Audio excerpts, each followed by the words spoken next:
Good evening, ladies and gentlemen. Welcome to Truth on the Tracks. I'm Brandon Turbeville.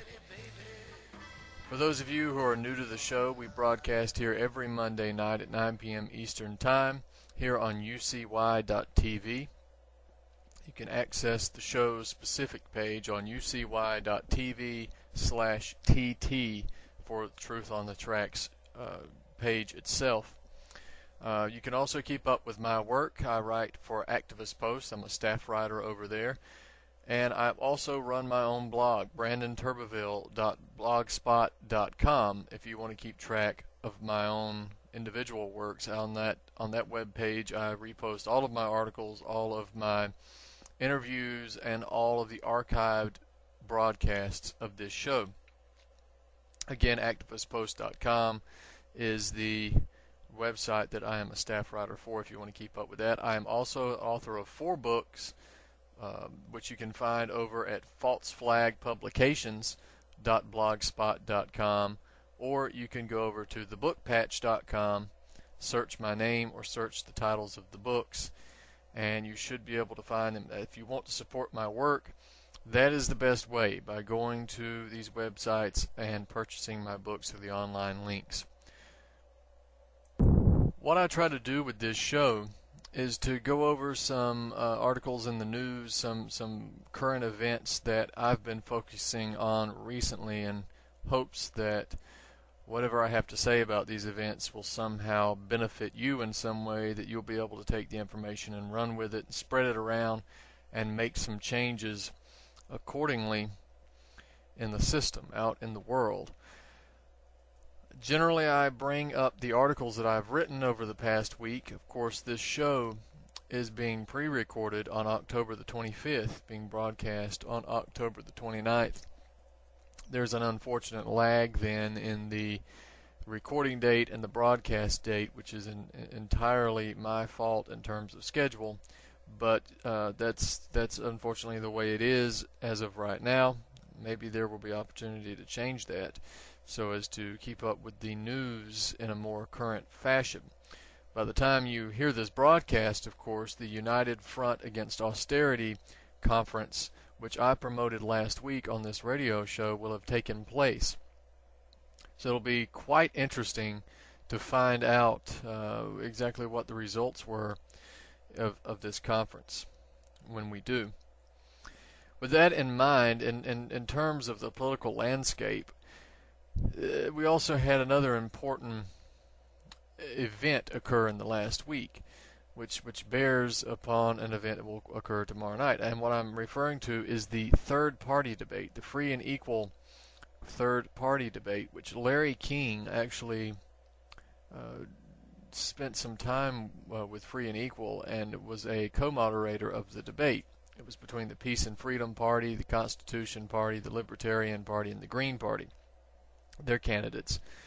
And I watched a good bit of this debate. It was refreshing because it wasn't Mitt Romney, Mittens Romney, or Adolf Hitler, as Barack Obama, the president. Essentially a contest of who is the most alike.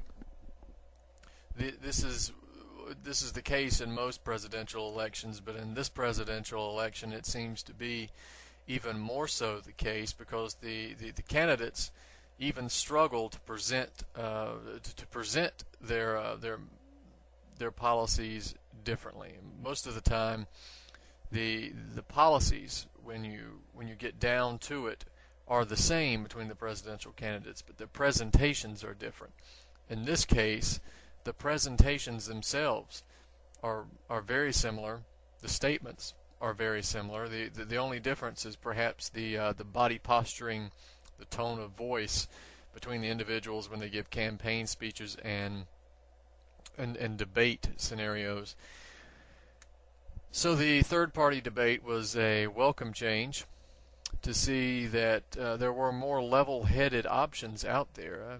I can say that I agree with most of the candidates on a lot of issues, except maybe the Constitution Party continually got it wrong. I certainly don't support Austrian economics of the Libertarian Party. and I don't support some of the more outlandish schemes of the Green Party, some of the tendencies toward eco-fascism and and outright socialism. However, I think that across the board, at least three of the candidates were fairly level-headed and offered a great alternative compared to Mitt Romney and Barack Obama. I think that should be clear. Now, I think the fact that the third-party debate is receiving more attention than any other third-party candidacy, at least since Ross Perot, and maybe the 2000 elections when Ralph Nader was blamed for losing the election for Gore. That was ridiculous. That was a ridiculous claim regarding Nader's position in the election. But the reason this third-party debate is receiving much more attention is, that's the significant issue, that more so than the candidates themselves. I think it's pretty clear that none of these candidates have a snowball's chance in hell of winning the presidency. But the fact that the third-party debate was aired live, and it did get some mainstream media reportage. I heard that late-night talk show hosts were ridiculing the third-party debate. Well, that's fine, because the alternative media and alternative political candidates certainly need all the help they can get in terms of publicity. No publicity is bad publicity at this point. So what is important, though, is that as millions of Americans are watching these farcical debates, these theatrical debates between two puppets, between two actors, and many of the voting public actually recognize the fact that there is no difference between the two candidates. They actually recognize that Mitt Romney and Barack Obama are the same, but those are the only options that they believe that they have. So they will force themselves to choose between what they see as the lesser of two evils. In reality is just different heads on the same evil. But while many other segments of the population tend to snipe at each other and to argue with each other and ad hominem attacks and the most ridiculous defenses and offenses of political party hacks find their ways into the population at large, the third-party debate being interjected, it opens up a window of opportunity for people to at least look and realize that there are other options, that there is another way, there is a third way here, and it begins to reach out to those individuals who see Romney and Obama as being owned by the banks, by the corporations, by the military-industrial complex, by the shadow government. It gives them an opportunity, even though their ideas themselves might not be as developed as they should be, even as their suspicions of government corruptions and so forth might not be as developed as it should be. They can take a look and see that there is another option. Now, I think I've repeated myself enough on that issue, but just to point out that tomorrow night at 9 p.m. Eastern, the second free and equal third-party debate. This will only take place between Jill Stein of the Green Party and Gary Johnson of the Libertarian Party, because it was set up, the first debate would have 4 individuals taking part, then there would be a vote to decide which candidates would survive essentially to the next round, and it was voted that Jill Stein and Gary Johnson were going to make it to the next round. Now, I can't personally say that I think this was the best method of conducting a second debate, but I can say from what I saw of the debate that Jill Stein and Gary Johnson did perform at a higher level than the other two. So it will be interesting nonetheless to see it, and it would also be interesting nonetheless to promote this third-party debate out amongst the population, again, to give them the to make them aware of the fact that there are other options besides the two idiots who are currently running for president, for election or re-election. So just to point that out. Speaking of elections, the November 6th presidential election is, of course, coming up right around the corner. And I have here an article that I wrote a few days ago called Romney's Corporate Ties Point to Election Fraud on November the 6th. This is up at activistpost.com. And I'll make some extra comments at this toward the end regarding some comments that I've received about the article itself.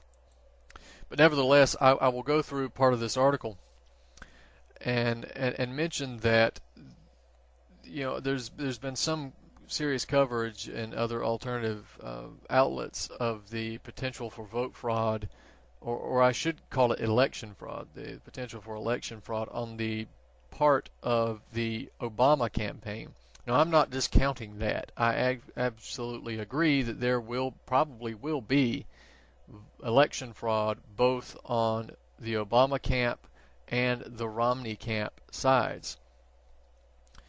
The issue here is not necessarily which presidential candidate or which presidential candidate's party engages in election fraud. The issue is that election fraud is happening at all, and we need to point it out where it is happening. Now, I had an author's note attached to this article, and it says this article should not be interpreted as favoring one candidate over another, or as suggesting that there is any difference between the two, only as making an attempt to present concerns regarding potential election fraud in Ohio that may influence the presidential election. And again, that's all this is. This is not an endorsement of Obama. It is not an endorsement of Mitt Romney. In my opinion, endorsing either of the two is foolish and selling out. Having the knowledge that I do, and hopefully you having the knowledge that you do, the listeners out there, you will not be fooled by either one of these two puppets, these clowns, and you will either be voting third party if you think you have to vote, or abstaining from voting at all. But I'll go into the article here. Amidst the farcical election fury being hyped and circulated by the mainstream media, political pundits are already hailing Ohio as a battleground state. After all, with statistics showing that no Republican president since JFK in 1960 has ever been elected to the position without receiving Ohio's electoral votes, this can hardly be denied. Without waxing too hard on Ohio, it is clear that the state, as it is in every presidential election, is one of the important ones.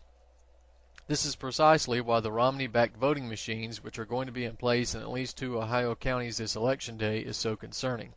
Essentially, via the family equity fund Solomir and its filtered investments in HIG Capital, both the Romney family and campaign hold a serious share and connection to 3 out of 5 board members in Hart Intercivic, a company that itself owns the voting machines to be used at select locations like Hamilton County in Ohio. That Cincinnati is in Hamilton County, as well as other locations across the country. It should be noted that the Hart Intercivic machines are notorious for their malfunctions. As previously stated, the initial source of connection between the Romney faction and the Hart Intercivic machines begins with the family equity fund known as Solomir, which coincidentally bears the name of the wealthy Utah ski resort frequented by the Romney family. As Lee Fang of The Nation reports, the Solomir fund was founded by Mitt's son, Tag Romney, as well as Mitt's campaign finance chair, Spencer Zwick. Both Mitt's wife Ann and his brother, G. Scott, are also invested in the fund. Obviously, Mitt Romney himself has contributed some money of his own, $10 million to be exact, as seed money, even personally speaking at the fund's first full investors conference. It should also be noted that Romney's Western Regional Finance Coordinator, Caitlin O'Reilly, and his Finance Director, Richard Morley, have both come from Solomir's roster, with O'Reilly being listed as an executive assistant at the equity fund. O'Reilly is also listed as an executive assistant at SJZ LLC, a campaign finance consulting firm founded by her boss and fellow founder of Solomir, as well as Romney campaign finance chair Spencer Zwick. As Truthout mentions, truthout.org, SJZ LLC has billed the Romney campaign over $2 million for its services in his presidential run. Also bearing notice is the fact that the firm has billed around $9,687,582 to other congressional campaigns. One more individual deserving dishonorable mention is Mark J. Leader, the host of the private fundraiser where Mitt made his now infamous 47% remarks. Leader is the co-CEO of Sun Capital, another partner of Solomir. And I've got partner in scare quotes here because partners, that's sort of a term that's used for obfuscation here by Solomir. Unfortunately, Solomir's website has been reduced to a single front page, making it that much more difficult to discover the rest of the fund's partners. However, some rare but real reporting is beginning to aid in piecing together of the puzzle. It is important to understand that Solomir is different from other private equity firms in that it does not make investments in companies directly. Instead, the fund invests with other funds, which it calls partners, and then directs the investments from there. That's really the most important paragraph in this entire article. It's Solomir, it's a private equity firm, obviously, and it doesn't invest directly into the companies that it wants to invest in or control. It invests with other equity funds, and it calls these other equity funds partners. And in doing so, and investing in these middlemen, the middleman equity funds, they can invest in the companies that they wish to invest in. All right. In this case, it's HIG, and from the investment in HIG, they control the Hart InterCivic company, and that's also a way to kind of cover your trails when it comes to questions like this as to whether or not you own voting machine companies when you're running for election. Back to the article. One of these so-called partners with the Solomir Fund is HIG Capital, the fund used to invest in the third largest voting machine manufacturer in the nation. As reported by Truthout.org, HIG Capital maintains at least 3 close associates of the Romney family on its board of directors. Furthermore, directors John P. Bolduc and Douglas Berman are both major Romney supporters and fundraisers. Likewise with the HIG manager Brian Shortsleeve. His name really is Shortsleeve, by the way. Must have changed it from Longsleeve. Even more interesting is that nearly 1/3 of HIG's leadership personnel have previously worked at Romney's Bain Capital firm of asset stripping fame. To date, approximately $338,000 have been raised for Romney's campaign by HIG employees. This is a type of bundling way to get around any kind of campaign finance rules. The company might not invest directly, but it gets the employees to do it. Not that it necessarily needs to after Citizens United. Nevertheless, the makeup and the Romney-related investment connections of HIG are relevant in regards to their subsequent relationship to Hart InterCivic, the company that owns the notoriously faulty electronic voting machines mentioned earlier. Indeed, HIG is a major investor in Hart InterCivic and an indirect connection to the Romney family via Solomir, the family's equity fund. With this in mind, one must wonder whether or not the indirect connection between the Romney clan and Hart InterCivic is not more direct than meets the eye. After all, the fund itself does not invest directly in companies, but in other equity funds, perhaps a design to further the distance between one's family and the perception of impropriety. Which is what I said a second ago. It's a sort of a CYA situation there. It's covering your trails. With the media already hyping the possibility that Ohio and Cincinnati in particular could be ground zero in the 2012 presidential election, the fact that Hart InterCivic's voting machines are present in Hamilton County, which is home to Cincinnati, should raise some serious concerns. As Bello, Fitrakis, and Wasserman write for Truthout, quote, "These Hart machines are deeply flawed and widely known to be open to a troubling variety of attacks and breakdowns. There is no legal or other means to definitively monitor and recheck the tally compiled on Hart or any other electronic voting machines. Ohio's current governor and Secretary of State are both Republicans." End quote.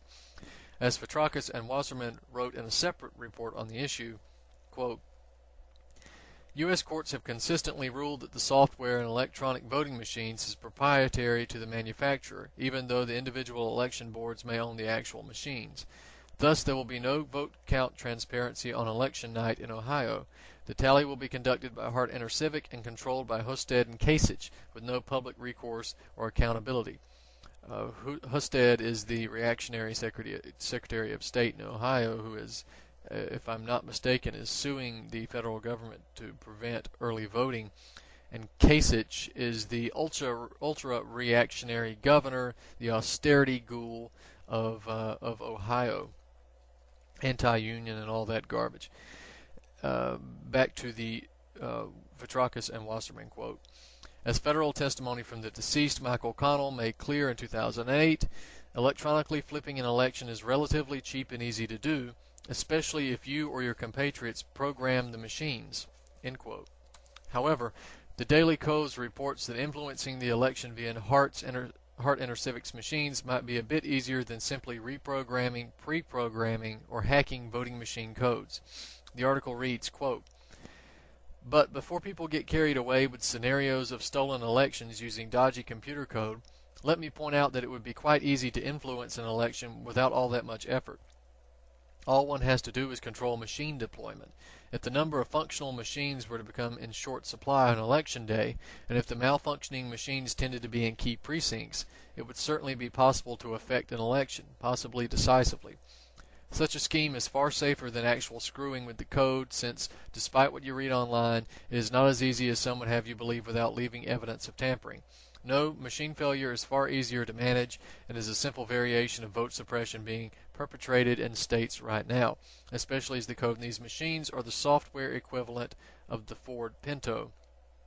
Now, we've actually seen some demonstrations, that's end quote, but we've actually seen some demonstrations where the vote machines can be hacked quite easily and leave no trace of any kind of hacking software at all. But nevertheless, the idea of switching machines, of switching functional machines for non-functional machines in key precincts is something that should not be ignored either. Back to the article. Election fraud, often misleadingly referred to as voter fraud, has run rampant in virtually every presidential election in modern history in one form or another, with results varying in scale. The 2000 election of George W. Bush will, of course, live on in infamy in the context of election history. And that's right, that's something important to point out, is that we keep referring to this as voter fraud, and voter fraud is a propaganda term, because voter fraud indicates some old lady who wants to go out and vote twice. The propaganda of redneck whites voting in twice, or rigging the ballot, or black churches bringing out hordes of unqualified voters, or even illegal immigrants getting in and voting for candidates.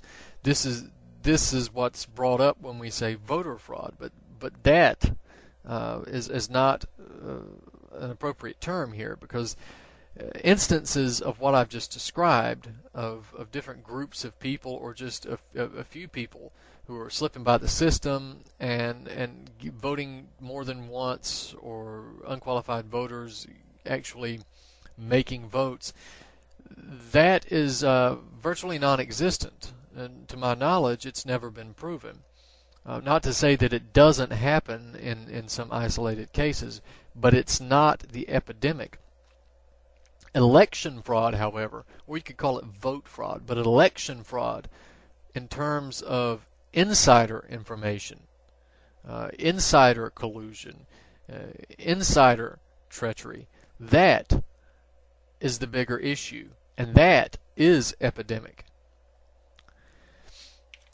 Back to the article.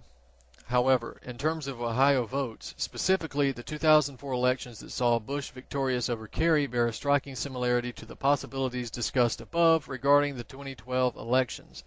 Again, as Truthout summarizes, and this is quote, "The widespread use of electronic voting machines from ES&S and of Diebold software maintained by Triad allowed Blackwell, then Ohio Secretary of State, to electronically flip a 4% Kerry lead to a 2% Bush victory in the dead of election night. ES&S, Diebold, and Triad were all owned or operated by Republican partisans. The shift of more than 300,000 votes after 12:20 a.m. election night was a virtual statistical impossibility. It was engineered by Michael Connell, an IT specialist long affiliated with the Bush family. Blackwell gave Connell's Ohio-based GovTech the contract to count Ohio's votes, which was done on servers housed in the old Pioneer Bank Building in Chattanooga, Tennessee. Thus, the Ohio vote tally was done on servers that also carried the email for Karl Rove and National Republican Party.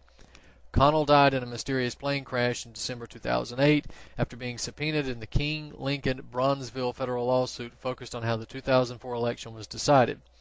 Disclosure, we were attorney and plaintiff in that suit. That's Truth Out. Or the writers, perhaps. Diebold's founder, Walden Odell, had vowed to deliver Ohio's electoral votes and thus the presidency to his friend George W. Bush. That it was done in part on electronic voting machines and software Odell happened to own, Diebold has since changed hands twice, remains a cautionary red flag for those who believe merely winning the popular vote will give Barack Obama a second term, end quote. In a flashback to the 2004 election, many Ohioans will once again go to the polls and cast their ballot on machines with close ownership ties to the Republican candidate. Also, as in 2004, the Ohio governor is a Republican, this time the fascist John Kasich, who, according to Truth Out, is a millionaire via his work at Lehman Brothers and Fox News Network. Usual suspects. Truth Out highlights that, quote, Murdoch wrote Kasich a game-changing $1 million check just prior to his winning the State House, an electoral victory shrouded in electronic intrigue. The exit polls in that election indicated that his opponent, incumbent Democrat Ted Strickland, had actually won the popular vote, end quote. Furthermore, the Ohio Secretary of State is also a reactionary Republican who is currently suing in the U.S. Supreme Court to put a stop to voting on the weekend prior to Election Day. Like Blackwell and Taft in 2004, Husted and Kasich will wield significant control over the vote count in Ohio in 2012, which itself is largely free of true accountability and transparency. While in all actuality there is absolutely no difference between the two presidential candidates, another flashback to previous elections, the issue of election fraud is entirely separate from the platform of glorified puppets. Aside from the legal and moral issue, the general rule of thumb is that you should never allow an oligarch to attack you in his own time. Thus, exposing any amount of election fraud is paramount. At the same time, however, we must be diligent in our refusal to endorse the controlled opposition given to us by the same oligarchy that controls the victor. Now, that article's up at activistpost.com, but I've been told that Snopes.com, has been trying to debunk these claims by sort of obfuscating the issue and saying that Mitt Romney does not own Hart Civic. This is not the issue. You know, we did not say necessarily, I didn't say in this article, and I don't think Truth Out did, that Mitt Romney owns Hart Civic directly. The issue is that Mitt Romney's family owns Solomir, which invests in HIG Capital as a quote-unquote partner, which then directs its investment into Hart Civic as a potential conflict of interest, direct conflict of interest if there's that link. So it's Snopes is very, very questionable to say the least with its ownership. We're going to take a break right now for station identification, and we'll be right back after this. UCY.TV. The future is in your hands.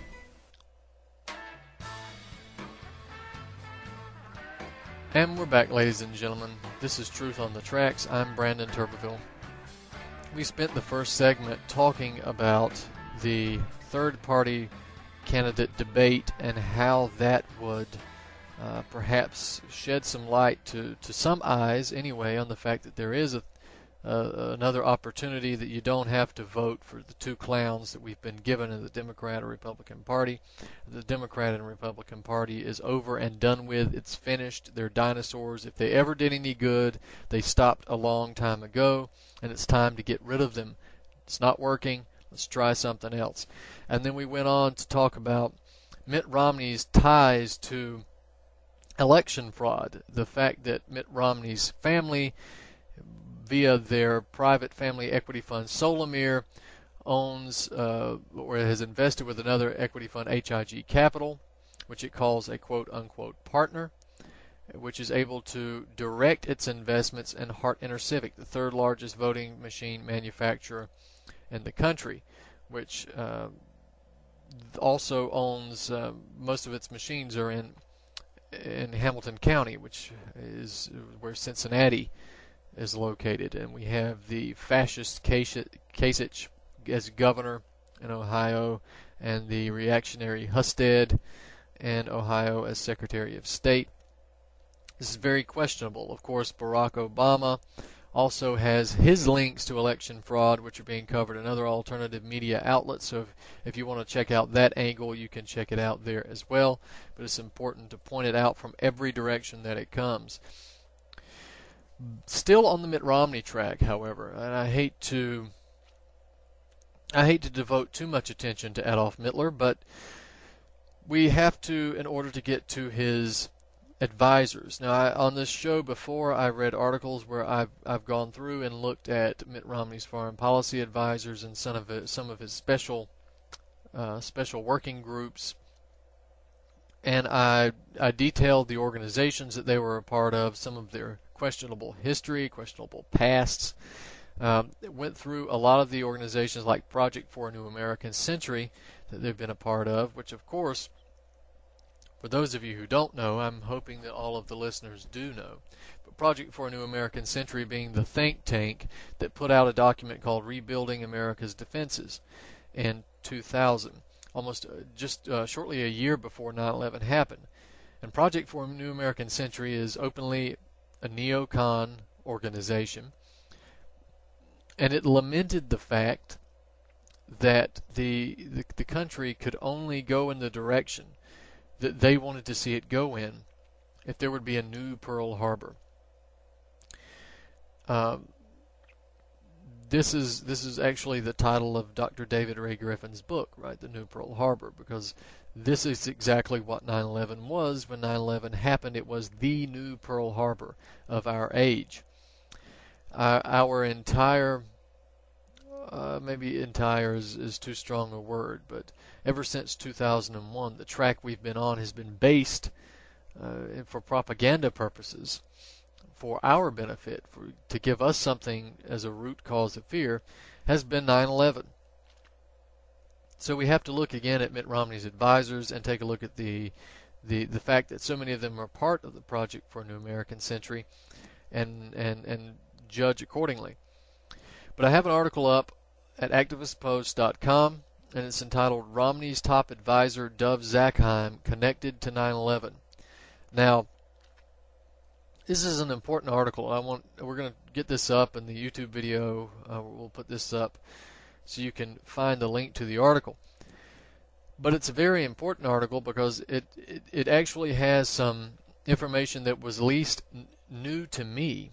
And kudos goes out to not only Veterans Today, but 911research.org for this, or excuse me, 911review.org, which had this information there collated, but I had never come across it. And I'm referring to Dov Zakheim's connection to 9/11 and the possibilities that lie there.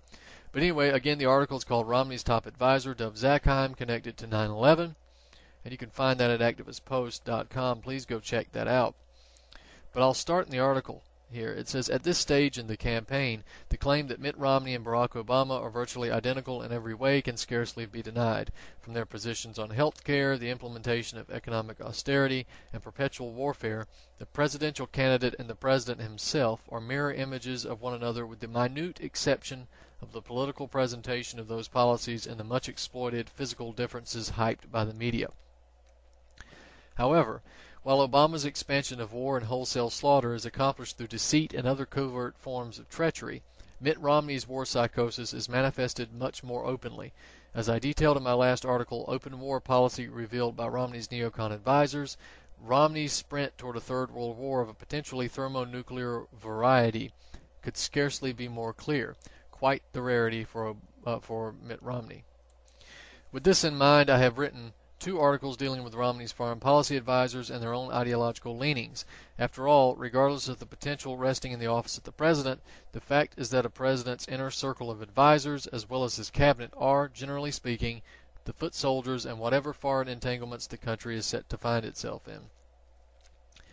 Unsurprisingly, Romney's foreign policy team is made up mainly of neocons left over from the Boy Bush administration, as well as other raving war hawks, Zionists, and imperialists.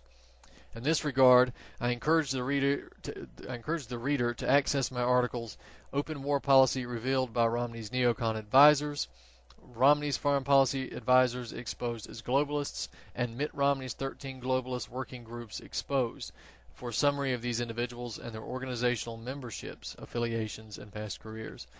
Yet, out of all the advisors listed as part of Romney's foreign policy team, one member, Dov Zakheim, bears special notice, not least of which because he is considered to be the top advisor working amongst the publicly acknowledged branch of the team.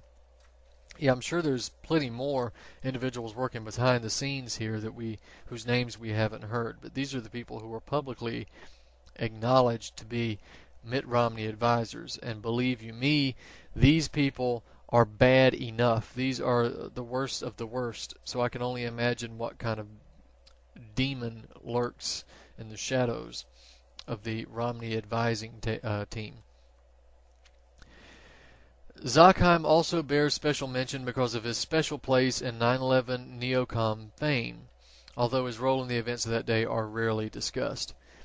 As many may be aware of, on September 10, 2001, Pentagon Chief and Secretary of Defense Donald Rumsfeld held a press conference where he announced that $2.3 trillion had simply gone missing from the Pentagon.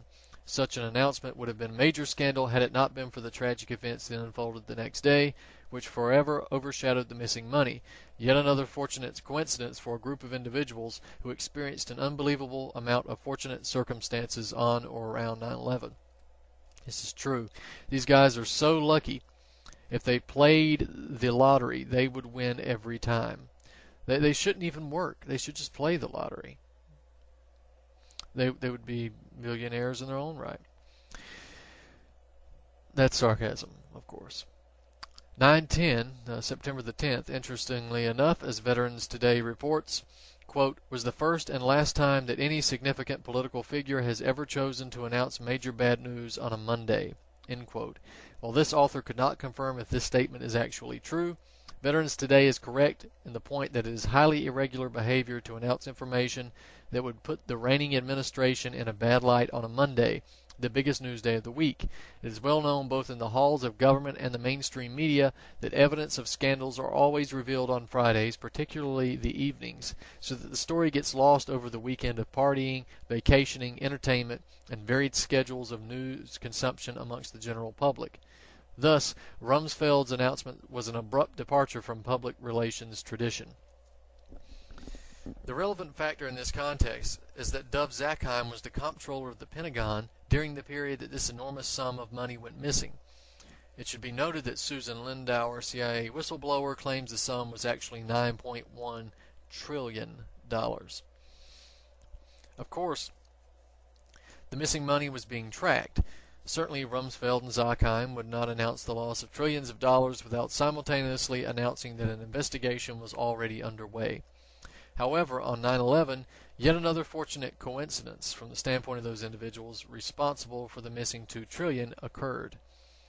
According to Barbara Honegger, a retired senior military affairs journalist at the Naval Postgraduate School in Monterey, California, the accountants who were working on uncovering the evaporated trillions were killed in the attack on the Pentagon. The West Wing, the one that was under renovation, the one that the Honey Honger had to make the unbelievable move to make such a nosedive and then come down and hit the Pentagon head on without scraping the lawn or turning over any more than 2 light poles, with a 767 that left no wreckage behind, penetrating all the way into 3 rings. If you believe that, I have some waterfront property in Arizona. Oceanfront property in Arizona for you if you believe that. To this writer's knowledge, the missing money has never officially been found. The events surrounding 9/11 which indicate the falsity of the official story can in no way be summed up in this article. However, one more interesting coincidental circumstance in relation to the events of 9/11 and Dov Zakheim must be mentioned. Before becoming Pentagon Comptroller, Zakheim was CEO of System Planning Corporation International, SPC International, a company which specializes in the development, manufacture, and production of defense technology for the U.S. military and U.S. government, as well as other major corporations. The About SPC section of the SPC website states, quote, "Our customer base includes federal, state, and local government agencies, major defense contractors, architectural and engineering firms, and other commercial enterprises. These clients' demands have always been diverse, and as a result, SPC boasts tremendous capabilities across many disciplines." End quote. Furthermore, the site states, quote again, "Initially, SPC staff focused on research and studies in the areas of arms control, nuclear, chemical, and biological warfare, advanced technologies, ballistic missile defense, and continuity of government." I'll repeat that. Nuclear, chemical, and biological warfare, advanced technologies, ballistic missile defense, and continuity of government. Soon, SPC branched into the manufacture of electronic systems, prototyping and manufacturing radar systems to precisely measure the radar cross-section, the RCS, of the new generation of stealth platforms. As a result of this work, SPC emerged as a major leader in the low observables community. End quote. SPC is not just one more subsidiary wing of DARPA, nor is it merely an enterprising corporation with lucrative government contracts and connections. SPC boasts on its own website of having improved, quote, radar measurement technologies for U.S. stealth bombers, creating the first patented cargo tracking device, Global Track, for the intermodal trade industry, assessed emergency preparedness plans across the nation, hosted State Department events for ambassadors and world leaders, and provided staffing support and technical expertise for DARPA programs and system technology offices. End quote. SPC is not a no-name company, right? They call themselves a little company with a large wingspan. No doubt, they have all kinds of ties in the intelligence community, the big corporate community, big government community, the military community, and all of the above, frankly. The website lists several areas of expertise taken up by SPC, including advanced systems technology, air warfare systems, conference and event planning, creative solutions, cybersecurity, fire, EMS, and emergency preparedness, program management, radar and measurement technology, security design and integration, and supply chain security. By the way, I've got the links to all these things here in the article. If you want to go pull the article off of Activist Post, you can do that and click on these individually, or you can go to the SPC International website and dig through it yourself. They're pretty open about the developments that they've made and the abilities that they have in this regard. Back to the article. Of special interest to this topic of conversation, however, is a little-known system under the Radar and Measurement Technology classification known as the Flight Termination System, the FTS. The FTS, designed by the SPC's Radar Physics Group, is a system which is used to destroy target drones or other aircraft in the event of a malfunction or a miss during military or weaponry testing. The FTS is essentially a wargame technology that is designed to act as a backup in the event of the failure of the weapons being tested. Simply put, if the weapon is unable to shoot down the aircraft or drone, or if there is a reason why the aircraft cannot be landed safely in this event, the FTS would be in place to bring that craft down so as not to allow an off-site disaster resulting from the aircraft. Yet the FTS is only one component of the technology, as its main function is to terminate the aircraft. The FTS also consists of the Command Transmitter System, CTS, which functions as a remote controlling technology. The SPC website describes the CTS as providing, quote, remote control and flight termination functions through a fully redundant self-contained solid-state system, end quote. Even more so, the FDS contains components that involve, quote, custom control, interface, and monitoring subsystems, end quote. Thus, the FDS is a fully developed system that is capable of monitoring, remote controlling, interacting, and terminating aircraft. Not only that, but the system can be used on commercial and military jets in addition to the standard drone aircraft. Does this start to sound remotely, pun intended, similar to an event that occurred in recent history? Remote-controlled aircraft. Some description of the FDS, its capabilities, and tests conducted on it can be found in the report entitled Enhanced Flight Termination System Study, produced by the Range Commanders Council, posted on the Army's own .mil website. In addition, as the 9/11 related encyclopedic website 911review.org states, the FDS can be used on a wide range of aircraft, which include large passenger jets. According to 911review.org, documents formerly posted on the SBC website confirm that both Eglin Air Force Base and Florida MacDill Air Force Base have been the official customers of SBC and the FDS technology. Florida MacDill, as claimed by 9/11 Review, was part of a Boeing Pentagon tanker lease agreement, which saw at least 32 Boeing 767 aircraft transferred to the U.S. military. What did Boeing 767 aircraft get used for? I wonder. It seems familiar. It's hard to place. As stated by 9/11 Review, quote, the Boeing lease deal involved the replacement of the aging KC-135 tanker fleet with these smaller, more efficient Boeing 767s that were to be leased by Dov Zakheim's group, end quote. Thus, there is now the suggestion that the U.S. military was in possession of Boeing 767 aircraft outfitted with the FTS-CTS technology manufactured by Zakheim's company. One senses treachery afoot. Boeing 67 aircraft outfitted with the FTS-CTS technology, which was manufactured by Dov Zakheim, member of the Project for a New American Century, which desired a new Pearl Harbor. Dov Zakheim, who was comptroller of the Pentagon that lost $2.3 trillion. The Pentagon that was attacked, that killed the investigators that were tracking the $2.3 trillion that was lost. Dov Zakheim's company, SPC International, who had close ties with the intelligence community, the higher-up shadow government, military, and higher-placed government communities, as well as major corporations. Well, it starts to the pieces start to come together. The further we are from 9/11, there are pieces that still exist that are missing that we are starting to put together. Also related to the SPC Zakheim 9/11 connection is the fact that the organization contracted to aid and oversee the investigation into the first World Trade Center bombings in 1993, Tridata Corporation, is actually a subsidiary of SPC.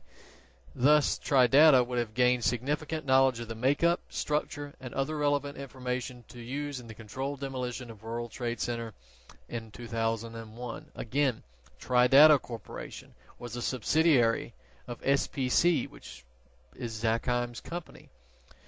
Tridata was involved in the investigation. It was the lead company in the investigation of the 1993 World Trade Center bombing, which was a farce in its own right, instigated by the FBI, with Ahmed Salem stating that he didn't want to go through with the bombing if it was a real bomb, but the FBI told him to go ahead anyway. Thankfully for him, he taped that, and now we have that evidence. But Tridata was the company that oversaw the investigation of the World Trade Center bombing in 1993, subsidiary of SPC, Dov Zakheim, CEO of SPC. So you would have very very detailed information at your fingertips if you were Dov Zakheim. In the end, we have an individual currently serving as a top foreign policy advisor to a serious presidential candidate who is also a member of the Project for a New American Century, the organization that 1 year before 9/11 lamented the absence of a new Pearl Harbor in order to further their goals for an America more to their liking. This same individual was then the comptroller of the Pentagon when $2.3 trillion came up missing, where the investigators appointed to sort out the discrepancy were killed on 9/11, and the story itself was announced in a very questionable manner the day before one of the largest events in American history. Furthermore, this individual was the former CEO and thus had very close ties to a corporation which itself is closely related to the shadow government, military-industrial complex, and intelligence agencies, and that also developed and produced technology that could control and terminate with drones and civilian jet planes, a technology which many revisionist historians have suggested was used to guide the planes into World Trade Center 1 and 2. This individual, through his relationship to SPC and Tridata, would also have to have access to pertinent information regarding the World Trade Center, which would have been necessary in order to execute the controlled demolition that took place on 9/11. It should also be mentioned that Zackheim was also a senior vice president at Booz Allen Hamilton, a firm notorious for its connections to the U.S. intelligence community. Based in McLean, Virginia, Booz Allen Hamilton has an official global staff of around 18,000 people and has numerous connections with the major intelligence agencies such as the Central Intelligence Agency, the CIA, the Defense Intelligence Agency, the DIA, National Geospatial Intelligence Agency, the NGA, National Reconnaissance Office, NRO, who were running a drill on the morning of 9/11. I believe it was planes being crashed into buildings. The National Security Agency, the NSA, National Counterterrorism Center, the Department of Defense, the Department of Homeland Security, and most of the Pentagon's combatant centers. These, of course, are only the publicly admitted official connections that have made their way into the light. We can only assume that BAH, Booz Allen Hamilton, is even more connected than they are letting on. In fact, it is safe to assume that BAH is nothing more than a wing of the American intelligence community. Regardless, to have at one time assumed a position of such importance in a company so connected to domestic and international intelligence would no doubt be considered an enormous advantage if one were planning a false flag attack on the scale of 9/11. Anyone with this many ties to such a horrific crime and acts of outright treason must be, at the very least, viewed with much skepticism in terms of his true motives. In addition, any candidate who requests or accepts Zackheim's advice and management in his run for the presidency, or even more worrisome, his cabinet, must likely be subjected to intense scrutiny and criticism. For brevity's sake, take a look at the list below to see a further sampling of Dov Zackheim's affiliations and memberships. And I've got them listed here: the Council on Foreign Relations, the Vulcans, International Institute for Strategic Studies, the Heritage Foundation, Center for Strategic and International Studies, the Undersecretary of Defense, CNA Corporation, Global Panel America, Chatham House, Royal Institute of International Affairs, Royal Swedish Academy of War Sciences, American Jewish Committee, Northrop Grumman, McDonnell Douglas, and the London School of Economics, just to name a few. And I've got links to those organizations in the article and the citation. So if you have any doubt that this one person could be a member of so many organizations, you can go check that out, or go check out the other articles that I've done on Romney's advisors to get an overview not only of Zackheim, but of also the rest of his foreign policy team, as well as his 13 working groups. Interesting number for working groups there. Briefly, we won't go into this in much detail because we are running out of time here, but I do want to mention two articles, one being the PrisonPlanet.com article by Melissa Melton, National Guard Whistleblower, Doomsday Preppers Will Be Treated as Terrorists. This is an article where they do an interview with an anonymous member of the Army National Guard. He goes by Soldier X, and he says that they have a list compiled of all these doomsday preppers that have gone public, and they plan to go after them first. He claims that those in charge are acting under the belief that preppers will be the worst part of any potential civil unrest, and he also claims that soldiers in the ranks who are known as preppers will be deemed defects. He explained the label meant these soldiers would be treated as traitors. If you don't conform, they will get rid of you, he added. It says unit members also warned not to associate with any fellow soldiers who are preppers. Not only does the military reportedly plan to target preppers should mass chaos break out, but Soldier X also voiced his concerns regarding civilian gun confiscation. Soldier X admitted, "Our worry is that Obama's going to do what he said he's going to do, and he's going to outlaw all weapons altogether, and that anybody's name who is on a weapon, they're going to come to your house and try to take them." Yeah, it would not be the first time the National Guard has been used to unconstitutionally disarm law-abiding citizens, robbing them of the Second Amendment right to bear arms. In the aftermath of Hurricane Katrina, police and military took to the streets disarming lawful gun owners, including those who were on dry land and had plenty of stored food and water. Exactly. I hear so many people talking about how the military wouldn't do that. They wouldn't declare martial law. They wouldn't go to door to door and kick down doors and take your weapons. Our military would rally around the American people. That, my friends, is BS. The military would absolutely go door to door. The military would absolutely kick your door down and drag you out and take your weapons. And if you resisted your military would put a bullet in the back of your head. Those individuals who believe that the military wouldn't do that have ironically watched way too much television, way too many patriotic war movies. Because trust me, they will do whatever they're told. I don't understand the optimism of anybody who would say that the military wouldn't do that when they have done that before. You can actually go to YouTube and find the footage of the U.S. soldier saying that he would hate to do it, but he would do it if somebody came around that corner, and he had to, and then he trailed off, and the reporter says, "Kill an American," and he said, yeah. Well, you just keep having your optimism and having your faith in your military. The first mistake, by the way, to disarmament was allowing your government to register the guns to begin with. Never should have happened. And preventing mentally ill people from having weapons, and preventing the individuals who have gotten out of prison, the ex-cons, from having weapons. So that was your first mistake. It's like that every time.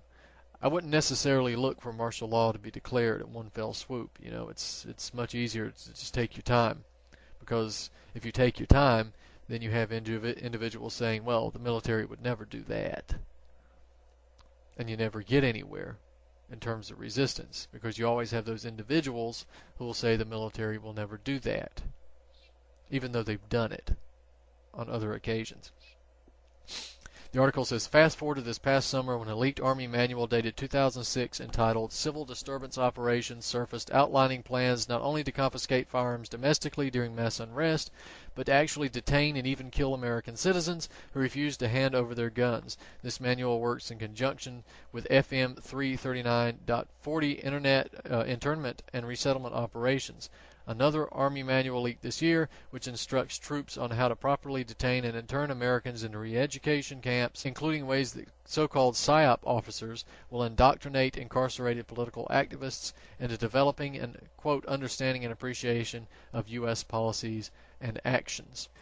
But hey, the U.S. military would never do that, would they? They only have the planning manuals and material being built now to do that, and they have already had test runs in New Orleans where they did that. But don't worry, they would never do that. Anyway, as I mentioned earlier, this is Truth on the Tracks. We're here Monday night every week at 9 p.m. Eastern Standard Time on ucy.tv. You can also catch the rebroadcast on Friday at 9 p.m. Again, ucy.tv. or ucy.tv/tt if you want to access the page for Truth on the Tracks individually. Again, this is Truth on the Tracks. I'm Brandon Turbeville. We'll see you next week.